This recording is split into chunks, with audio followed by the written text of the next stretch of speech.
సభా సరస్వతికి నమస్కారం. పద్మశ్రీ డాక్టర్ బ్రహ్మానందం గారు మాట్లాడిన తర్వాత నాలాంటి వాళ్ళు మాట్లాడటం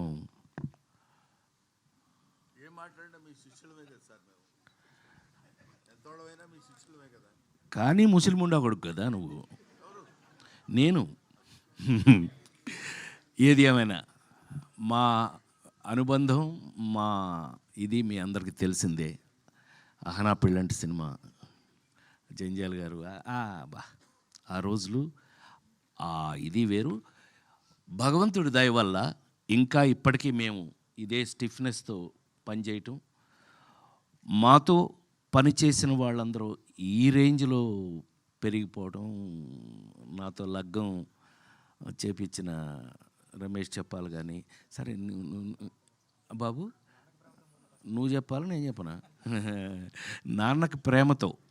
కానీ ఇవాళ చాలా పెద్ద పెరిగినందుకు అత్యంత సంతోషపడేవాళ్ళు నేను ఒకటి, నీకు తెలుసా విషయం. అలాగే ఇవాళ సహకుటుంబానం దీని గురించి 48 సంవత్సరాల నుంచి సినిమా ఇండస్ట్రీలో ఉన్న నేను ఒక రెండు మాటలు చెప్పాలి. ఎందుకు అనంటే ఎస్, ప్రతి సినిమాకి ప్రాణం పెట్టి పనిచేస్తాం, చేస్తేనే ఇంతకాలం ఉంటాం, లేకపోతే ఎప్పుడో ఇంటికి పంపించేస్తారు. అందులో మొహాటం ఏమీ లేదు. అందులో సినిమా ఇండస్ట్రీలో అసలు మొహాటం లేదు. ఏం బ్రహ్మం, ఈ సినిమా ఇండస్ట్రీలో నువ్వు చూస్తున్నావు, నేను చూస్తున్నాను, జీవితంలో అంత ఈజీ కాదు. కానీ ఇంతకాలం వరకు కూడా మేము ఇంకా ఈ ఇండస్ట్రీలో మీ ముందు సహకుటుంబం అంటే బ్రహ్మం ఏదో చెప్పడానికి ట్రై చేశాడు కుటుంబం అని. యాక్చువల్గా మీరందరూ ఎవరు జర్నలిస్ట్ కుటుంబం నన్ను ఇన్ని సంవత్సరాల నుంచి సొంత బిడ్డలాగా కాసుకుంటూ వస్తున్నారు మీరందరూ. అందుకే నేను ఇప్పటికి ఇలాగే ఉన్నాను. చప్పట్లు కొట్టచ్చు. కొంచెం అందరూ షాక్ అయ్యారులే, అది విషయం. సో ఎందుకు అనంటే ఏ నటుడైనా సరే, నేను నమ్మేది చెప్తున్నా, ఏ యాక్టర్ అయినా సరే లాంగ్ ఇన్నింగ్స్ 100 సెంచరీలు 200 సెంచరీలు కొట్టాలి అనంటే లాంగ్ ఇన్నింగ్స్ ఉండాలి అనంటే గనక అది కేవలం నటులు కాదు, వాళ్ళు వేసే పాత్రలు, ఆ క్యారెక్టర్స్ గుర్తుంటేనే వాళ్ళు ఉంటారు, ఇక్కడ ఉంటారు. నాకు తెలిసి మరి ఇప్పుడే బ్రహ్మం గురించి మాట్లాడుతూ అహనా పెళ్ళంట దగ్గర నుంచి ఇవాళ మొన్నే మీరు చూసిన మాస్ జాతర వరకు కూడా పనిచేస్తూనే ఉన్నాను. నాకంటూ ఒక పాత్రలు రాస్తూ ఉన్నారు. నేను ఎక్కడ ఏంటి చాలా ఆశ్చర్యపోతారు మీరు కొన్ని విషయాలు చెప్తే మీరు ఆశ్చర్యపోతారు. నాకే ఆశ్చర్యంగా ఉంటుంది ఒక్కోసారి. నిజమేనా, మనం ఇది చేసామా? లేడీస్ టైలర్ల దగ్గర నుంచి కొన్ని సినిమాలు చేశాక నేను కృష్ణా జిల్లా వాడిని, మీకు తెలుసు కదా. ఇంటికి వెళ్తే అమ్మ చిన్నప్పుడే చనిపోయింది కదా, మా అక్కాయిలు పెంచారు నన్ను. రేయ్ రాజా భోజనానికి రెడీ దా అంటే అన్నాను. ఏంట్రా సచ్చినాడా అది మా అక్కాయి. ఏంట్రా అంటే అది గోదావరిలు. వంశీ నాకు నేర్పి ఆయిలు అంటే ఆ ప్రాంతం వాడిని అయిపోయాను. మొన్నే మా రమేష్ చెప్పాల పుణ్యమా అని చెప్పి లగ్గం అని ఒక సినిమా చేశాను. దాంతో తెలంగాణ వాడిని అయిపోయాను. మీకు విషయం తెలుసో లేదో, ఇవాళ నేను ఎంత తెలంగాణ వాడిని అయ్యాను అని అంటే కనుక కాంతారావు గారి పేరు మీద అవార్డు పెడితే ఆ అవార్డుకి నన్ను సెలెక్ట్ చేశారు. అంటే thank you very much, thank you. దానికోసం చెప్తున్నాను. కమింగ్ టు సహకుటుంబాన, ఇంతకాలంగా పనిచేస్తున్న నేను సినిమా ఇండస్ట్రీలో ఎప్పుడు కొత్త కథ కొత్త పాత్ర వచ్చినా అది షాకింగ్గానే ఉంటుంది నాకు. ఏం బ్రహ్మ, ఇప్పుడు నాకు అహనా పెళ్ళేటప్పుడు నీకు అరగుండు కొట్టించింది నేను, నాకు గుర్తుండి. అంటే జంజాల్ గారు నాకు అప్పచెప్పి నేను ఐ ఫీల్ ఆల్వేస్ ప్రౌడ్ అండి.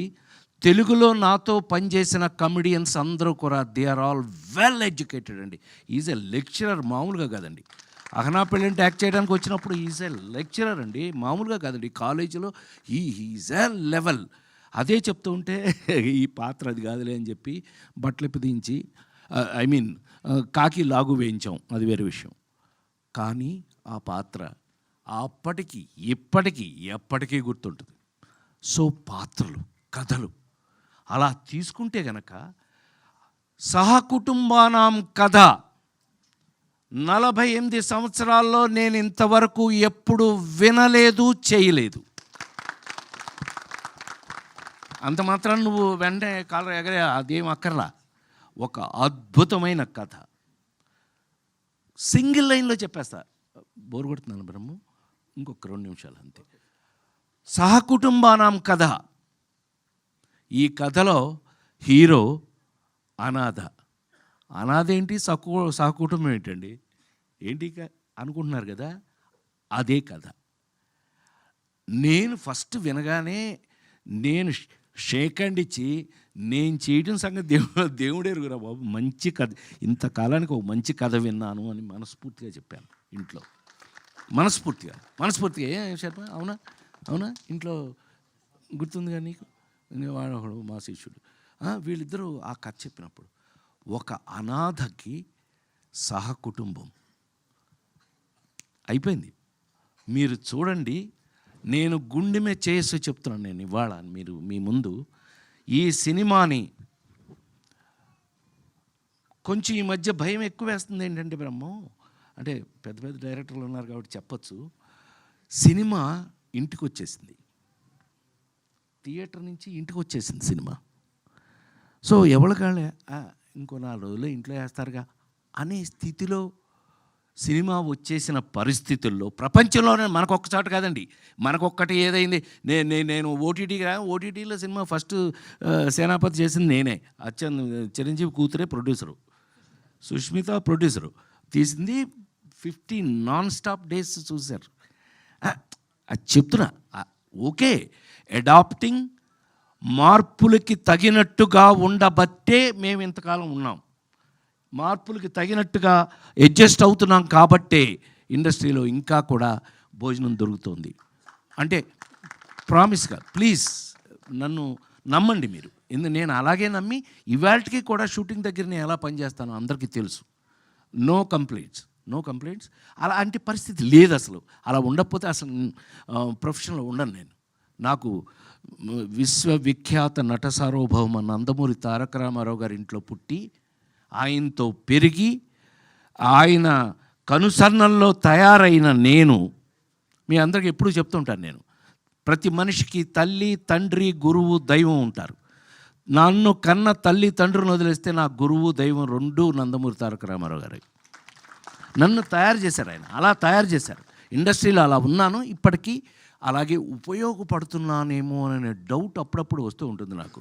నిజమేనా, మనం పనిచేసిన పని ఆయన దగ్గర నుంచి నేర్చుకుని, ఆయన ఎమ్మట పక్క నుండి నేర్చుకుని ఇవాళకి మనం పనికొస్తున్నామా అంటే, సహకుటుంబానాం లాంటి సినిమాల్లో నాకు ఇచ్చిన పాత్ర, నేను అదే చెప్పానే, ఒక అనాథ, వాడికి కుటుంబం అంటే తల్లి, తండ్రి, అన్న, తమ్ముడు అన్నీ కలిపితేనే కదా కుటుంబం.